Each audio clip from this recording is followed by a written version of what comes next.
Welcome to the Joanne Avison Podcast. I've been asked a lot about breath, and I've been asked about all different breath techniques and ways of teaching breath, and being a yoga teacher and therapist, I come across a lot of people who have been trained in different techniques and who teach all the various aspects of so-called anatomy of the breath. And I want to kind of simplify a lot of things and give you a sense of why it's so crucial to use the lens of the breath, if you will, to help us be calm and let go of anxiety and essentially slow us down. Now, you might think that you don't need to slow down. You might think that it would be most beneficial to speed up. But if you think about it, we live in a culture that's completely pressured to be productive, to finish things quickly, to complete things. And we have all these kind of stories of the best ways of doing that. But while all that's going on, while all those ideas are happening, we're all doing one thing that we have to do to survive. And it's really very close to the top of the list. And that's breathe. I think the statistics go, you can go without food for 3 weeks. You can go without water for 3 days. And you can go without breathing for about 3 minutes.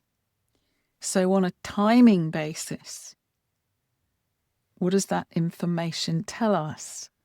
That breathing is right at the top of our body's, let's call it, hierarchy of things it has to do. So when in ancient Vedic texts and other ancient wisdom protocols, the idea of breath and spirit are so closely associated, largely because they're the same word in several languages, the implication is that the spiritual aspect of us is here anyway, breathing. And that the things that make us anxious might belong to a part of us that is very reductionist, and I like to call it deductionist, because we're trying to work out the data, we're trying to be productive and complete all the things we need to tick off our to-do list.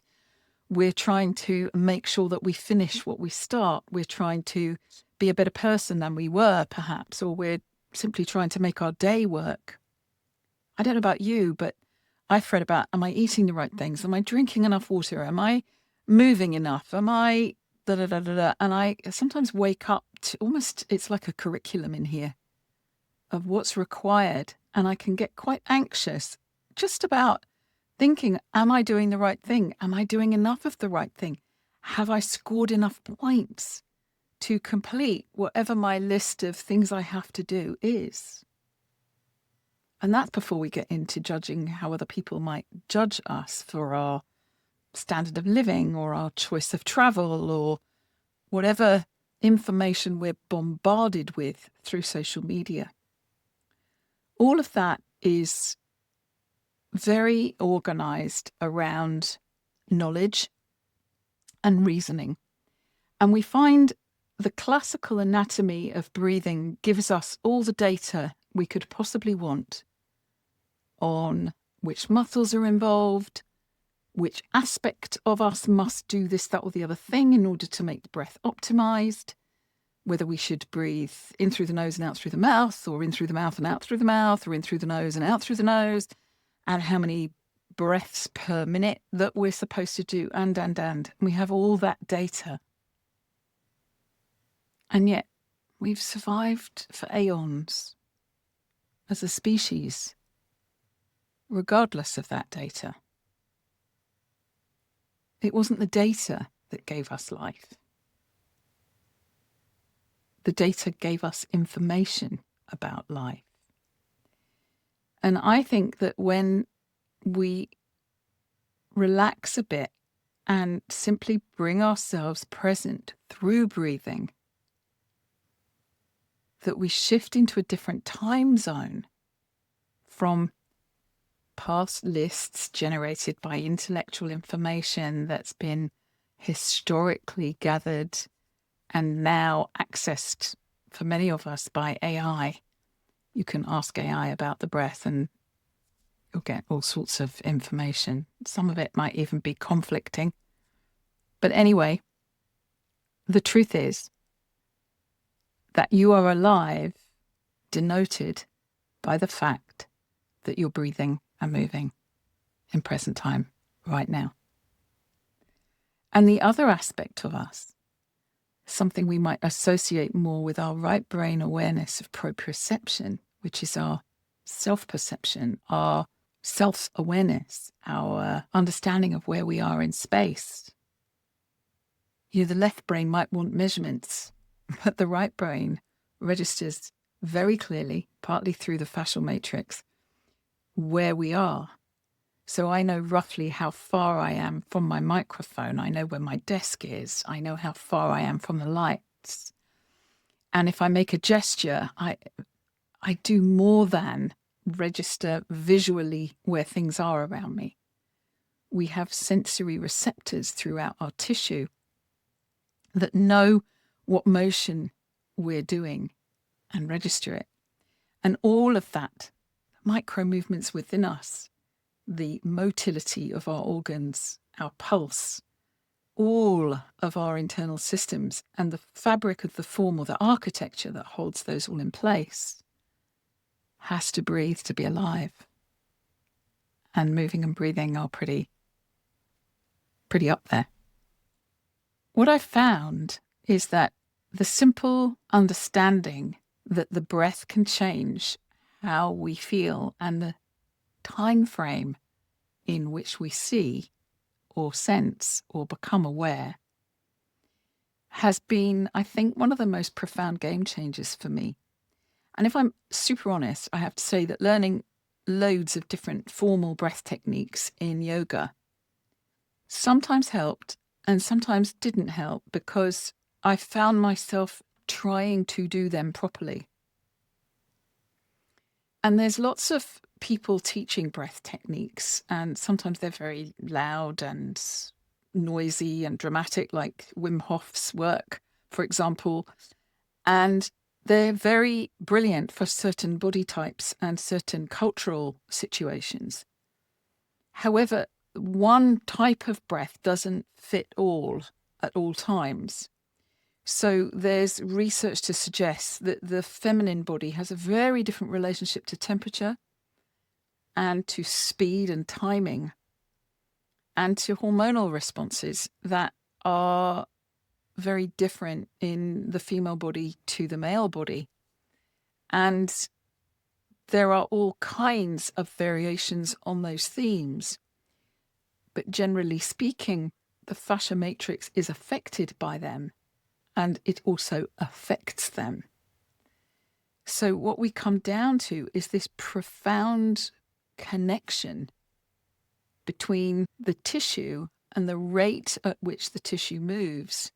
And the most fundamental place to look at that or consider that or change that is through the breath. And I teach a very simple way of breathing. And technically, I remember being trained that the breath physiologically is active on the inhale and passive on the exhale. And I have to challenge that from experience, because I think it's underestimating the power of the breath, but also suggesting that there's no aspect of breathing that has an active part to the exhale, because when you animate that, the inhale is passive. And for me, it's a Mobius loop. And why am I talking about this in a podcast? Because for me, and in my experience, and I work with a lot of people, and I haven't found anybody that this hasn't made a difference to yet. The ability to remember that you can actually slow yourself down, slow down the rate at which your brain is going, and become present simply through breathing in and breathing out, and deliberately slowing it down and extending it into this Mobius shape, which I'm going to show you in this podcast.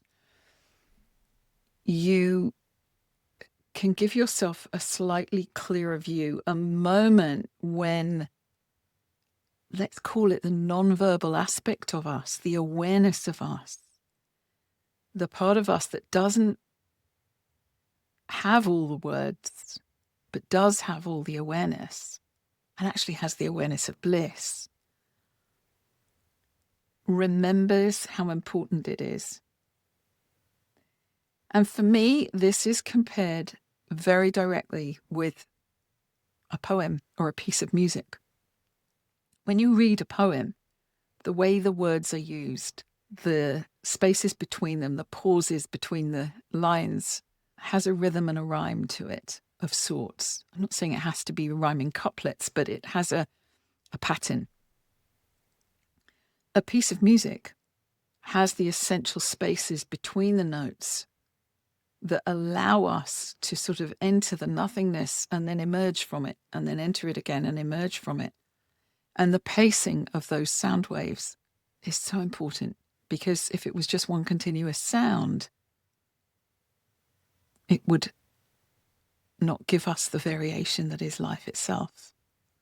If you think about it, when we flatline, that's when the life force has gone. So the animation of the breath is the key, and the inhale and the exhale are only a part of it. The active inhale expands. The passive exhale squeezes. We can squeeze a little bit more in an active exhale and then let go. And we can receive the breath, ready to actively inhale. So for me, it's a Mobius loop.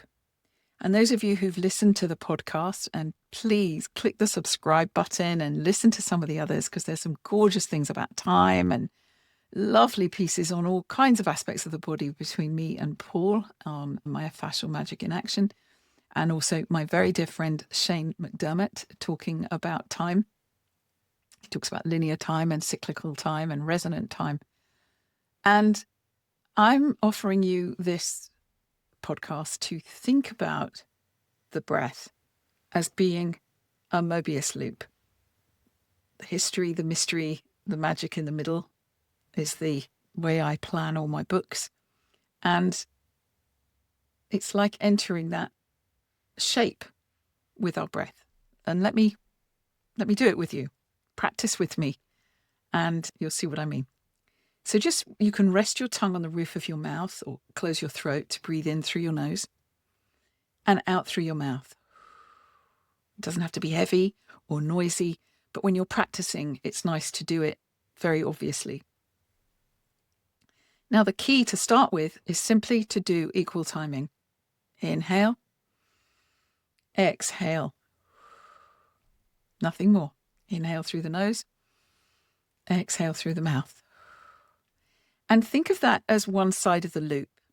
The active inhale, the passive exhale. Inhale up, exhale down, or you may prefer different words. Inhale in, exhale out, and then just pause and listen. And for some of you, you might already have kind of slowed down a little bit. Just become present.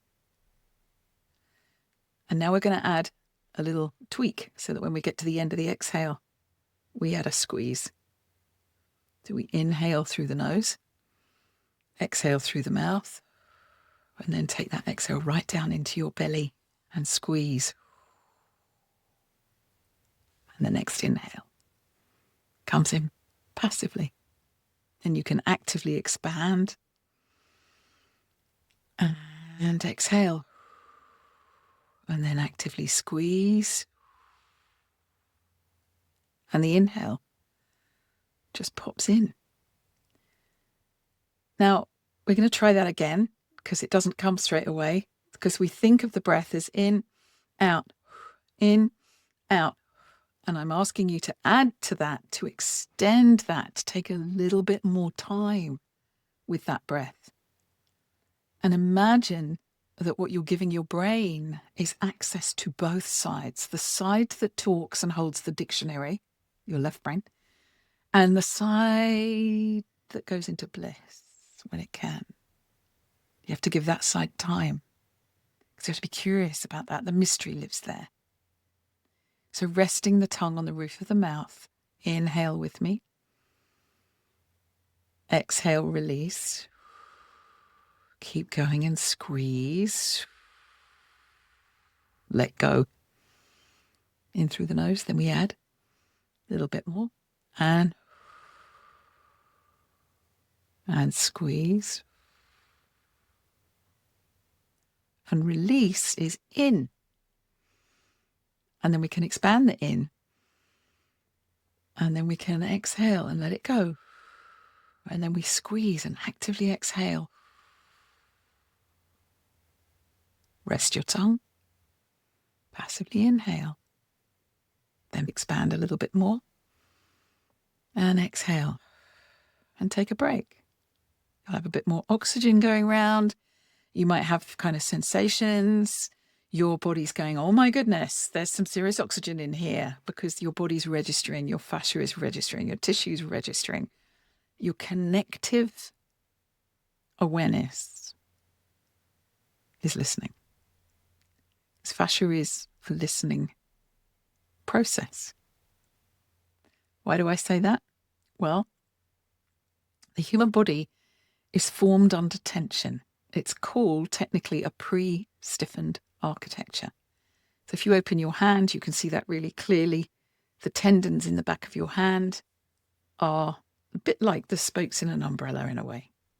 Why is that? It's because as an embryo, your bones, or the plan of what was going to become your bone, the tissue down the middle of the tubes of the torso and the limbs, grows about 8 times faster than the tissue around it. So it's a bit like kind of bolting into a stocking. The stocking gets tensioned because it bolted into the limb buds and the growing torso. It's incredibly clever. And the expanding cranium.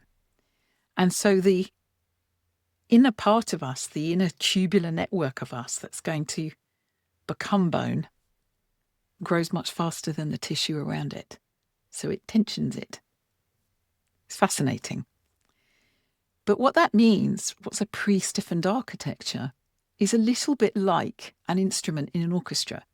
So think about it. A drum has a tensioned drum skin, tensioned with string or bolts or however it's made across a bowl or a tube. And that's how you play the drum skin.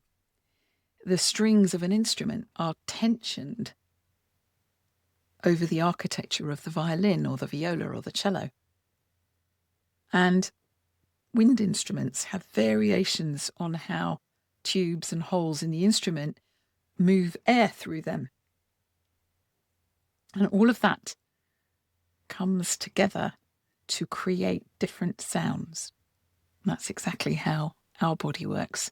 The way our architecture forms allows for different sounds and qualities of force transmission.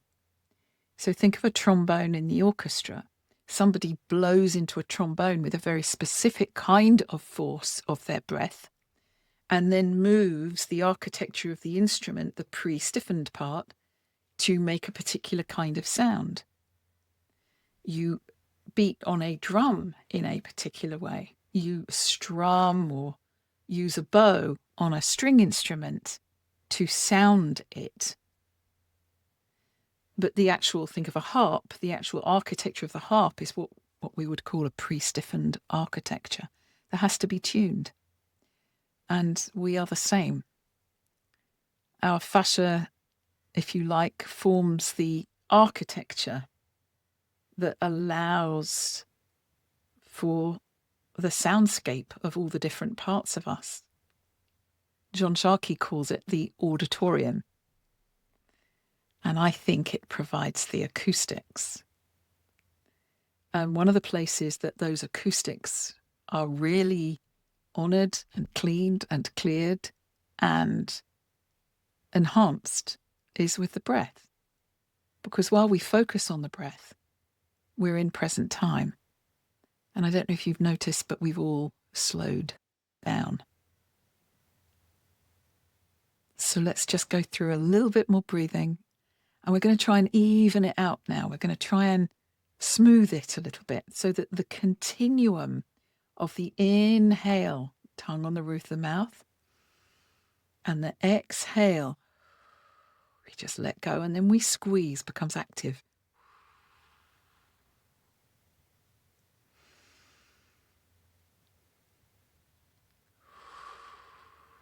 Squeeze it out, and it's a passive inhale through the nose. And an active inhale. And then a passive exhale. And then an active exhale as we activate the tummy. Inhale through the nose. Expand and release the passive exhale. And then squeeze so it becomes a little bit active. And the inhale becomes passive, and then it grows into an active inhale. So we actively and passively allow this beautiful Mobius loop of the breath. And I originally called it the universal breath, and then the elastic breath, and then the Mobius breath. So I'd love to hear from you. I'd love to know if you've got a better name for it, if you want to call it the universal breath or the elastic breath or the Mobius breath. And I have drawings of it in my book, Yoga, Fascia, Anatomy and Movement. It's worth practicing because if you bring yourself into that presence, you can become very curious about the silences around the breathing. And for me, I just feel more present, more with you, and more connected to myself. So let me know in the comments how you feel after that. And maybe practice it for 10 minutes. Because one thing I know for sure is that when we're breathing easily, we can kind of self-regulate our speed. And we can slow the thoughts. And we can become curious about the silence around us or the sounds. And that curiosity shifts us out of our reasoning mind. We just play the pauses. God bless you.